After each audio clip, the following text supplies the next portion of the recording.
Today we are going underground into the roots of the natal chart. We are moving into the fourth house, a space that in astrology holds themes of family, ancestry, emotional foundations, and even the end of life. So settle in and let's explore what it means to come home, astrologically speaking. When we talk about the fourth house in astrology, many people immediately associate it with the concept of home. And that's a good starting point, but it also represents our emotional foundation, the place where we feel safe and at peace. It is the root of our inner world, the wellspring of our memories, ancestral ties, and even our soul's secret history. In some traditions, this house is seen as the portal to the subconscious, the hidden sanctuary where we connect to something deeper than our daily lives, the mysterious rhythms of birth and death, the legacy of our ancestors, and the very foundation of our destiny.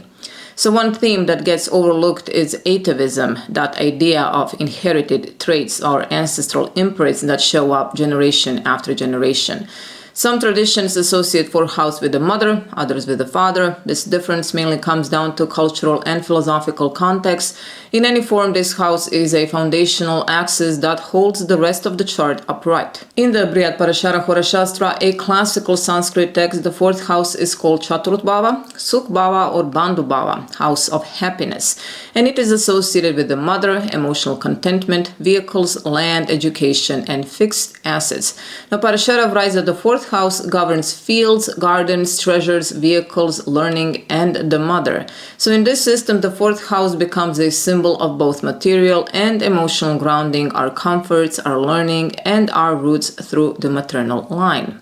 In Hellenistic astrology, the fourth house, or as it is sometimes called Ipogeum, meaning below the earth, under earth, or the subterraneous place, is tied to the father, ancestral land, heritage, and death.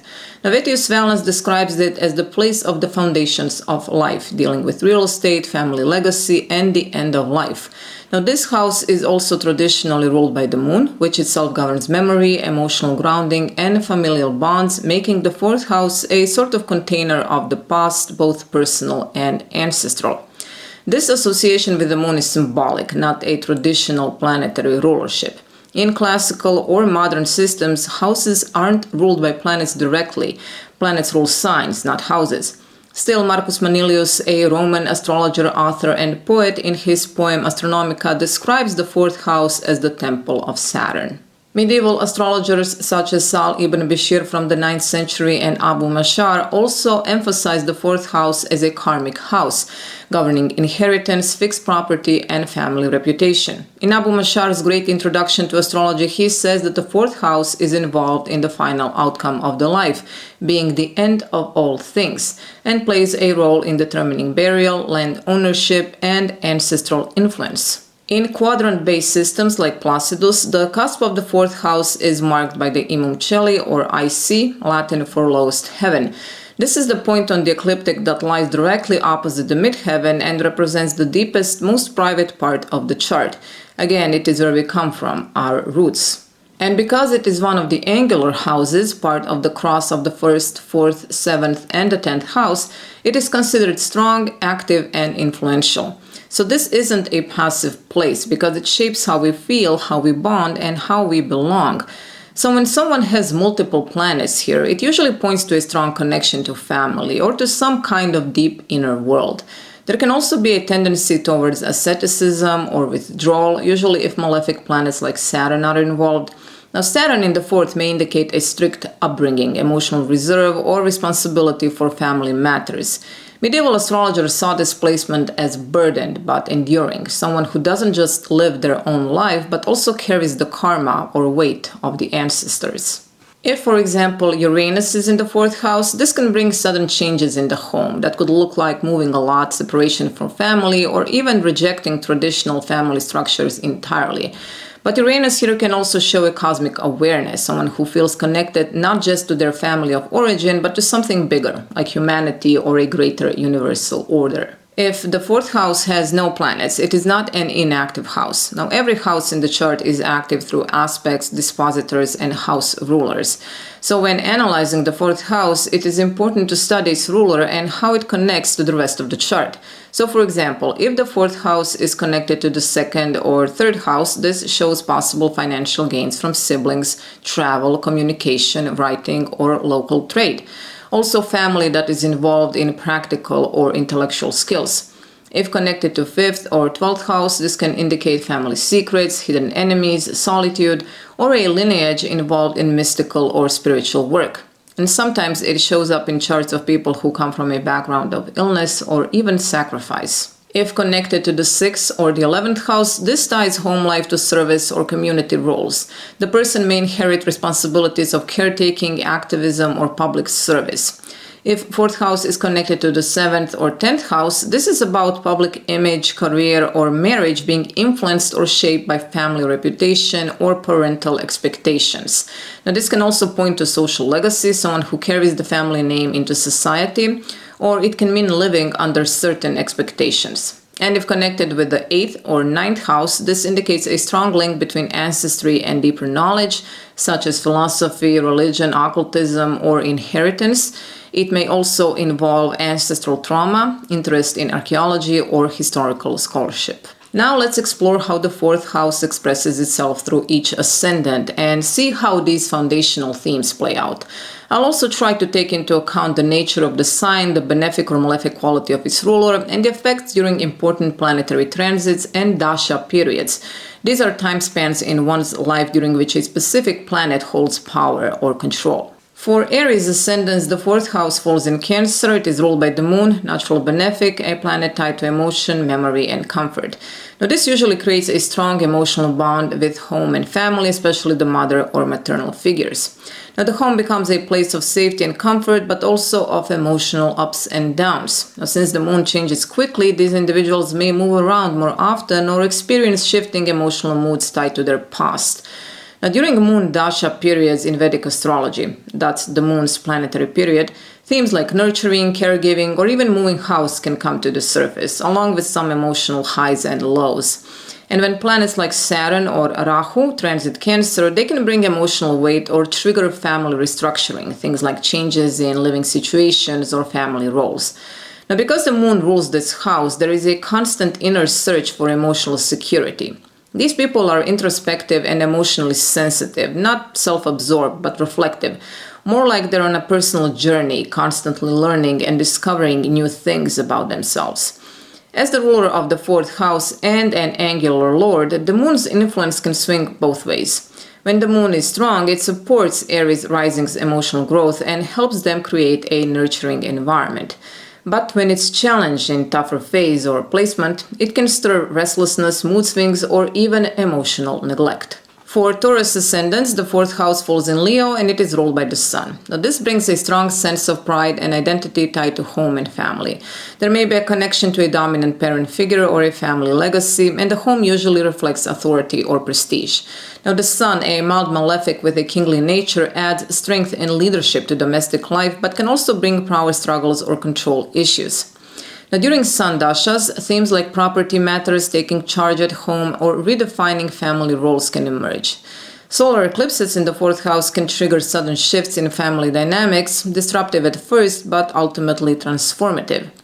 Now, Taurus rising individuals are emotionally steady and self-reliant, but can be fixed in their emotional needs, sometimes resisting compromise. When the sun's energy is imbalanced, it may create emotional distance, especially if pride or ambition overrides connection.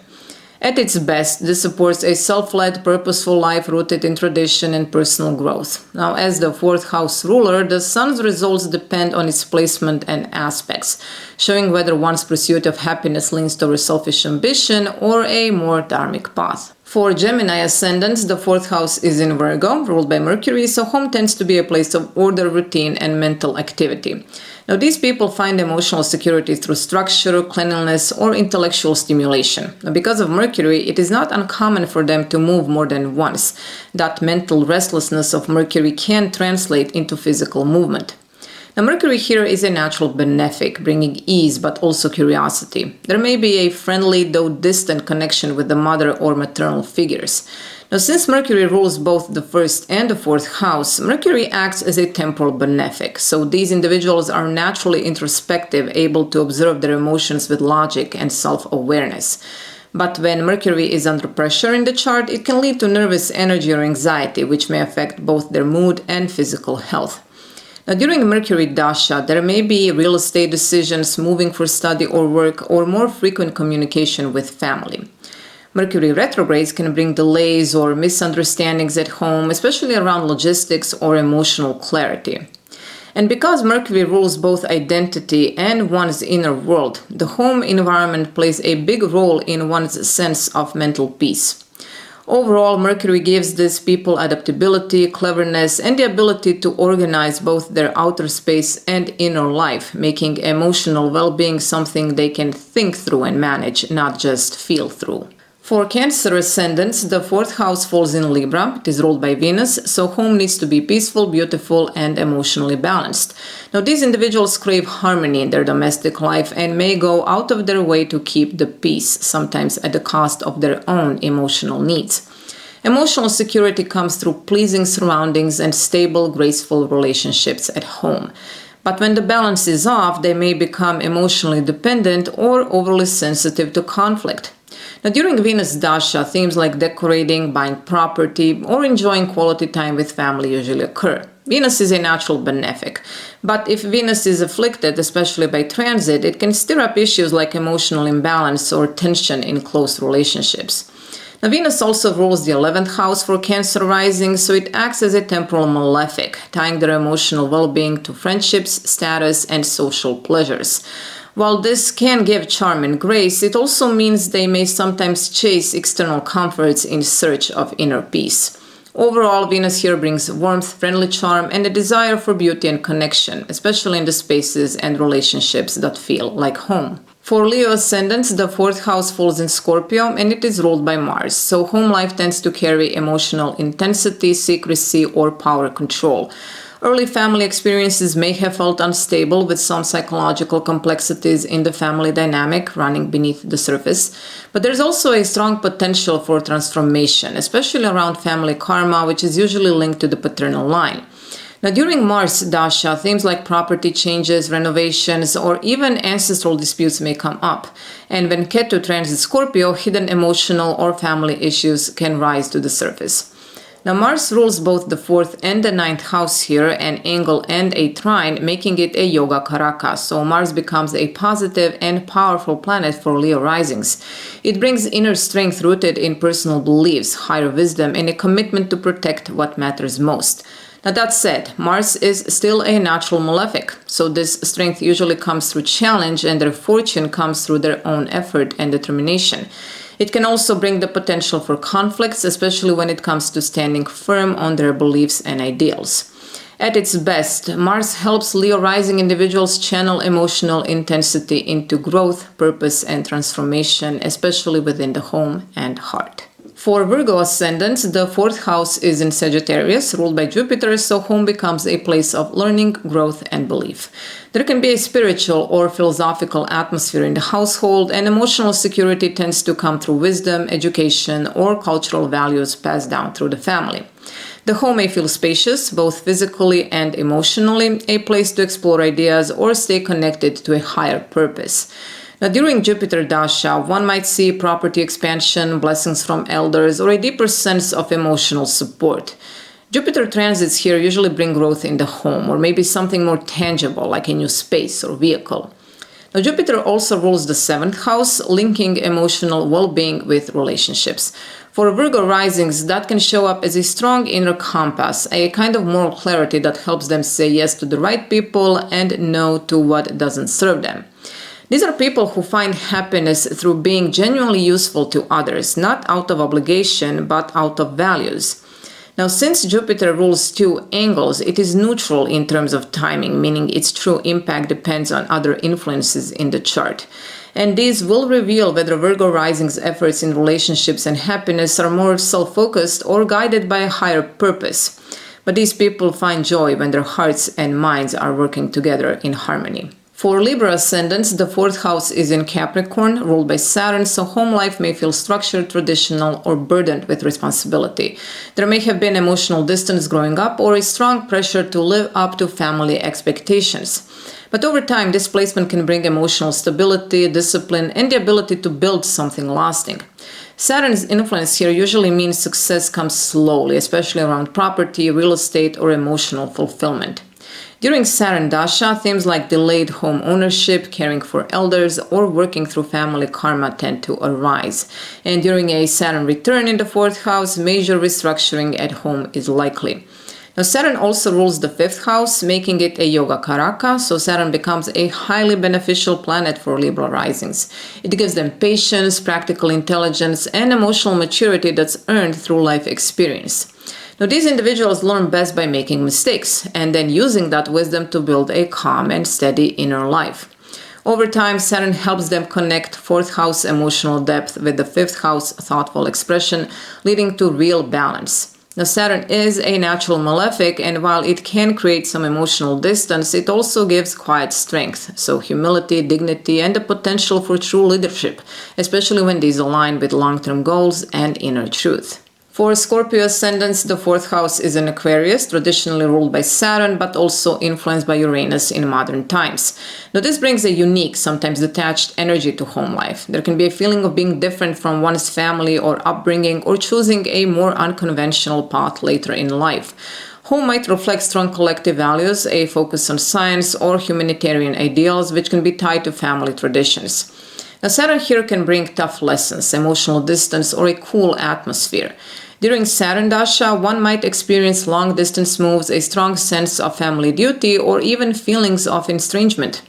Now, Saturn transits through Aquarius can increase responsibility, but might also dampen emotional warmth. Now, Saturn rules both the 3rd and the 4th house for Scorpio risings, mixing emotional needs with a strong desire for control and protection. So with Saturn ruling the 3rd house as well, it acts as a temporal malefic, which can make one a bit emotionally self-focused at times, becoming emotionally guarded, holding tightly to what feels necessary for happiness. This self-centeredness combined with Saturn's natural malefic nature can lead to feelings of separation, absence, or loss, possibly because of that deep emotional neediness and guardedness. For Sagittarius ascendants, the 4th house falls in Pisces, traditionally ruled by Jupiter and influenced by Neptune in modern astrology. This gives a dreamy, spiritual, and emotional vibe to the home. Family life might be shaped by religious, artistic, or mystical influences, and there can be seen a deep idealism about home, but that idealism can sometimes lead to disillusionment if reality doesn't match the vision. Solitude, retreat, and a connection to water or sacred spaces can play a healing role here. Now, Jupiter, as a natural benefic, brings expansion and blessings, especially during its dasha when emotional healing and spiritual growth are likely to happen. Now, Neptune's transits can blur boundaries at home, and these transits can be great for spiritual work, but risky for clear decisions or contracts. Jupiter rules both the 1st and the 4th house for Sagittarius rising individuals, creating a naturally optimistic and positive personality. Now, this connection can create a strong bond to homeland and meaningful relationships with the mother built on shared values. Now, since Jupiter rules the Lanya, or the self, it acts as a temporal benefic, guiding these people toward fulfillment, wisdom, and good fortune, mostly earned through their own talents and character. On a deeper level, Jupiter symbolizes the spiritual journey itself, the vehicle of the body, helping them navigate life with faith and hope. For Capricorn ascendants, the 4th house falls in Aries, ruled by Mars. This brings an active, sometimes tense or conflict-prone atmosphere in the home. There may have been early struggles with authority, tension with one or both parents, or a strong need to assert independence. At the same time, the home can be a space where they take control, leading, protecting, and enforcing discipline. Now, Mars, a natural malefic, energizes the domestic sphere but can also stir conflict. During Mars dashas, issues related to land, family authority, or suppressed anger may surface. Mars transits through the 4th house can heighten energy levels, but may also bring restlessness or friction at home. As ruler of both the 4th and the 11th house, Mars reflects a strong drive to secure emotional and material foundation, usually through action, ambition, or even confrontation. Now, Capricorn rising individuals may fight hard for land, status, legacy, or family honor, as these represent emotional security to them. However, because Mars is temporal malefic here, their pursuit of happiness can become overly self-directed, sometimes leading to emotional discontent or a tendency to overlook what they already have. For Aquarius ascendants, the 4th house is in Taurus and it is ruled by Venus. This points to a deep need for stability, comfort, and beauty within the home environment. Family values revolve around security, tradition, and material well-being. Now, emotional peace tends to come from nature, music, good food, or simple grounding routines, all of which contribute to a harmonious domestic life. Now, Venus, being a natural benefic, brings a peaceful and sensual energy to the 4th house. During Venus dashas, one may experience favorable developments related to home life, such as property transactions, renovations, or joyful moments shared with family. When Venus transits the 4th house, it typically enhances comfort, emotional harmony, and inner growth. Now, Venus also rules the 9th house for Aquarius rising individuals, making it both a Yoga Karaka and a temporal benefic. And this dual rulership connects the themes of home and higher beliefs, suggesting that these individuals are strongly committed to values and ideals that resonate with them. When they discover a philosophy or belief system that feels authentic, they are likely to embrace it wholeheartedly. Now, this link between the 4th and the 9th house also ties them to their roots and broader spiritual or ethical principles. As a Yoga Karaka, Venus has the potential to bring happiness and fortune into their lives with relative ease, but of course the full picture depends on other chart factors. For Pisces ascendants, the 4th house falls in Gemini, ruled by Mercury. This one creates a lively, communicative, and mentally active home environment, though it can sometimes feel scattered or restless. There may be a family background in teaching, writing, or communication, or a blend of contrasting parental influences or cultures. Now, Mercury's neutral, curious nature brings movement and mental stimulation to the domestic sphere. These individuals may experience few relocations, dual homes, and find emotional security through conversation, learning, and intellectual connection. During Mercury dashas, property changes, increased family communication, or shifts in living arrangements are possible.